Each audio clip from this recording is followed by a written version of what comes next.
Hey, good morning, church. Welcome to Steveo's Back Porch Devos. Can you read my sign there? Welcome to the porch. I'm not on the baseball diamond today because look, it's not only rainy, it's cold and windy. I mean, Ron, you got to have some common sense. You can't go running in weather like this, but don't worry. I did my step ups in the garage. So I'm taking care of the temple. Quick thought from today's one-year Bible reading. Let's get to something important. In the Old Testament portion, we continue with the story of Joseph, and Jacob, Joseph's father, meets Pharaoh. Jacob meets Pharaoh. And Pharaoh asks Jacob, "How old are you, old man?" Well, that's not very polite. I like to ask people that too. I will be 66 on January 31st, by the way. But Jacob says, "I am 130 years old." He says, actually, what he says is, "I have lived 130 hard years." You ever felt that way? Have you ever felt 130 years old and that every one of them was a hard year? You've lived a hard life. Welcome to the club. Because you know what? The Bible is very realistic about this. Life is hard. Your life has had some very hard parts, and you may be in a hard part right now, and my life too. So in any case, life is hard. And that's why we need some holy chutzpah. Now let's leap over to the New Testament, where Jesus is teaching and he's healing, and he is approached by a Canaanite woman, a Gentile. So she's not a Jew, she's not an Israelite. A Gentile, anyone who's not a Jew. But she approaches him and she wants a favor. She wants Jesus to heal her daughter. It's understandable.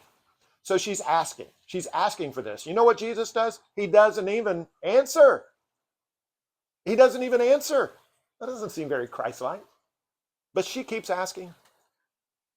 And finally, the disciples say, "Can you make this woman go away? She is so irritating." And Jesus says, "Look, God sent me to the lost sheep of Israel. I'm here for the Jews." And she's a Gentile. And then he says, "You know, it wouldn't be right to take the food from the children and throw it to the dogs." What? Did Jesus just refer to this poor woman as a dog? Boy, what would you have done if you were that woman? Would you turn around and walked away and say, "Man, you Jews you're just like I thought you were. You're biased, you're prejudiced, you're racist"? She didn't. She stayed right there. She hung in there. She had what I call holy chutzpah. She gave as good as she got. She answered Jesus. She had a great comeback. She said, "Yeah, that's true. But even the dogs get to eat the crumbs that fall from the master's table." In other words, as the children get to eat the bread, but they're tossing a crumb every once in a while to the dog down there. You know how your kids do, or your kids did. When Jesus heard that, he smiled. And it doesn't say that, but I think he smiled. And he said, "Good answer. Good answer. Your faith is great." You know, he only said that to a couple of people, that your faith was great, and they were all Gentiles for some reason. He said, your faith is great, and your daughter has been healed. Your request is granted. I don't know if this woman, if she was born in Canaan or born in New York City, because she had that New Yorker kind of attitude, that attitude that pushes through, won't take no for an answer.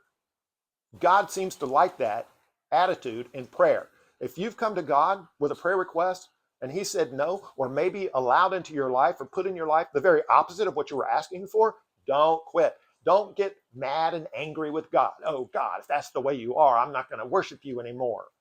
Don't do that. Get some holy chutzpah. This life is hard. We need some attitude, some chutzpah. Get in there. Ask again. Give as good as you got. God can take it, and God will reward you. Oh, that's what I'm going to do anyhow. Perhaps you will as well.